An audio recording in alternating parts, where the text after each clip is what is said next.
everyone, I'm Karo and welcome to The Mental Traveler. Today's video is going to be the first in a playlist that's going to be called When the Movie is Better Than the Book, because although this isn't usually the case, it does happen. And the book/movie that I'm going to talk about today is Salmon Fishing in the Yemen by British author Paul Torday. It was published in 2007 and the movie came out in 2011. The screenwriter for the film is Simon Beaufoy. He won the Academy Award in 2009 for Slumdog Millionaire, and the reason that I'm mentioning this is because I prefer the screenwriter's version of this tale than that the author came up with. And this is definitely going to be a video with spoilers because I have to go into details why I prefer the movie over the book. I'll mention the overall plot of the movie and book before going into details as to what sets them apart. It begins with this sheikh from the Yemen who loves fishing, and he has this visionary idea of introducing salmon and the sport of salmon fishing into the Yemen, and that's an actual quote from the book and movie. And that the sheikh sees fishing as this sort of spiritual, holy activity that connects him to God, and this project is meant to be a sort of ode to God, thanking him for his creation. And so the first step into carrying out his plan is to go to England and seek the help of his financial advisor. That's this young, talented business girl called Harriet Talbot. And then Harriet contacts this scientist, fish expert called Dr. Alfred Jones. And Dr. Jones has to practically be coerced into stepping into the project because he thinks it's impossible that salmon would be able to survive in a desert. And the reason behind why Dr. Jones is forced into accepting this job is because Maxwell, the Prime Minister's press secretary, has learned about the Sheikh's interest of taking British salmon and taking them into the Yemen, and he sees this as a positive example of Anglo-Yemeni relationships. Thus, Dr. Jones' boss tells him that either he accepts the job or he is fired. As the plot moves forward, we also get to learn a lot about the personal lives of the protagonists. For example, Harriet is in love with this soldier called Robert, but he's been sent to the Middle East in this secret mission, and she hasn't heard from him in months, so she doesn't know if he's dead, if he's missing in action, or if he's just in this dangerous situation. And as to Dr. Jones, he is married and he is a man of very simple tastes. He has no children, but unfortunately his marriage is a very distant one because his wife is very career-driven and she accepts this position in Geneva, which basically means that Dr. Jones and his wife won't be able to see each other in months, but since this will bring a promotion, she doesn't mind leaving her husband behind in order to pursue the job. And then at the start, the skeptical Dr. Jones and Harriet don't get along very well, but then the plot continues to move forward and a friendship develops between them, and then out of the solitude that they're both feeling, they find comfort in each other's presence and romantic feelings start to blossom. I saw the movie when it first came out and I didn't know what to expect. I knew that it was this comedy love story with Ewan McGregor and Emily Blunt, and since I like both of them, I thought that I should try it out. And by the end of the movie, I was pleasantly surprised. I remember that I watched it with my family and everyone thought it was really boring except me. I was crying, and there's something in the way that the relationship between Dr. Jones and Harriet is carried out in the film that really speaks to me and inspires me. And I've watched it a lot of times, even though it's not in my 30 favorite movies or something. It touches me, and whenever I get writer's block, I go see it. Watching the way that Harriet and Fred's love grows really appeals to me. As to the book, I never had any intention of reading it, but then I found out that my university had it in its library, and since this is my last semester at college, I thought that I should probably read all the books that I don't own that are in my university. I went and read the book, even though I knew there were two things that I wasn't going to like very much about it. The ending is different from the movie, and while that doesn't usually bother me, in this case it did because most of the things that I enjoy in the movie do not appear in the book. So I already knew that beforehand, and the book is written in the form of letters, emails, newspaper stories, government interrogations, diary entries, and I've never really liked books that are written that way. It's just my personal taste. Anyways, I decided to try it out. I read the book and I didn't like it.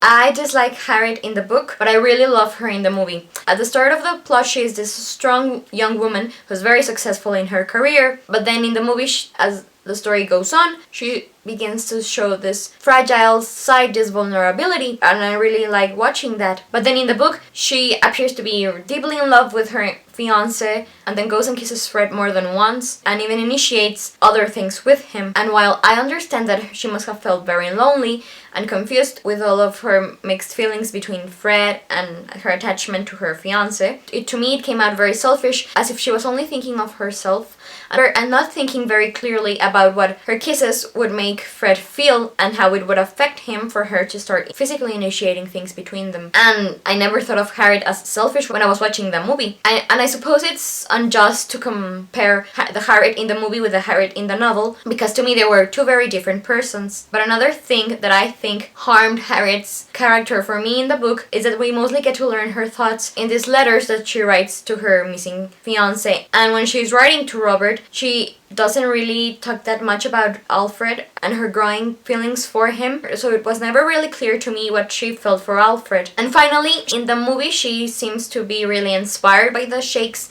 actions, but in the book, I thought that she was more skeptical about the Sheik's idea and not as inspired by him. Aside from the fact that Ewan McGregor plays Dr. Jones very well, there are other reasons why I prefer Dr. Jones in the movie rather than in the book. In the book, I just got this feeling that Fred was this pushover, and he allows the woman in his life to dictate the course of his future, even if he doesn't approve of it. And he doesn't really try to bring about some change that will bring better things for him and his life. Whereas in the movie, the screenwriter first of all decided that Dr. Jones would have this autism spectrum disorder, which in the words of the screenwriter added a quirky flair to the character that gives the audience a completely different experience in watching a man overcome himself to achieve happiness. Film is basically the story of how this man overcomes obstacles, change for the better. I started out not liking him that much, even though he was really funny at some points, but his behavior is so unique, he started to create this interest in me.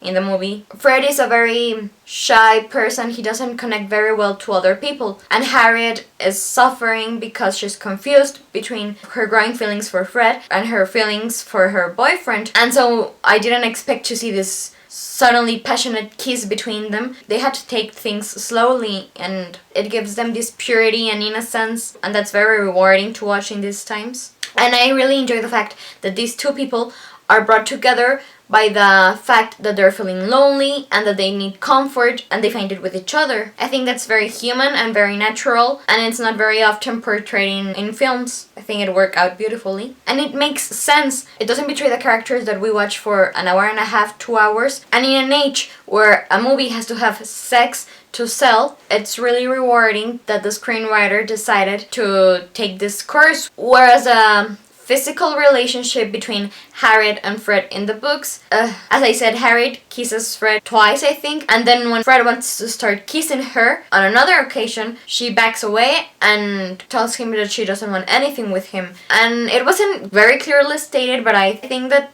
Harriet initiated sex between her and Fred as well, and I thought it wasn't handled very clearly, and for a long time I didn't even know if it had happened or if it was a dream that they'd had, because Harriet never mentions it in her letters, and because Fred doesn't really feel like he has the right to dream about having Harriet. It's confusing.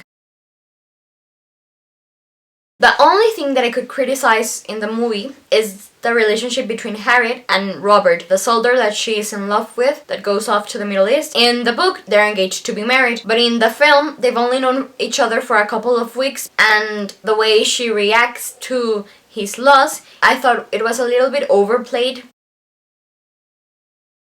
In the books, he's called Peter Maxwell, and he's not a very likable character. But in the movie, the screenwriter turned him into a woman called Patricia Maxwell, and regardless of the fact that now she's a woman, she's very, very funny. So what really stands out to me here is the fact that the screenwriter took out a boring character and turned him into a comical, likable person.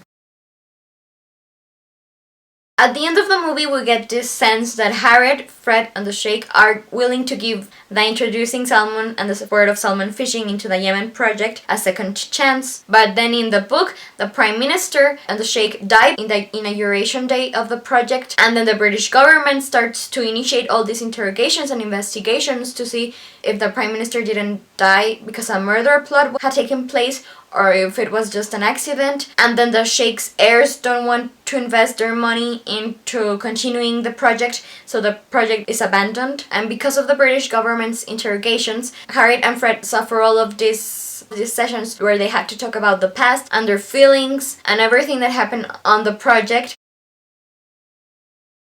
The ending in the movie, Fred and Harriet end up together, but in the book, Fred is banished from the scientist community because of the failed project, and he goes to live in Wales all alone. He remains married to his wife, but his wife is still becoming this successful woman in Germany now, I think, but they hardly see each other. And meanwhile, Harriet's fiance dies, and she's devastated by it and goes off to live in France, and she quits her job and she doesn't want to hear from Fred. And some may say that the movie's ending isn't very realistic, but the book was just so depressing. And don't get me wrong, I really like unhappy endings and star-crossed lover stories, but I really felt that in this story, Harriet and especially Fred deserved a break and just end up being together.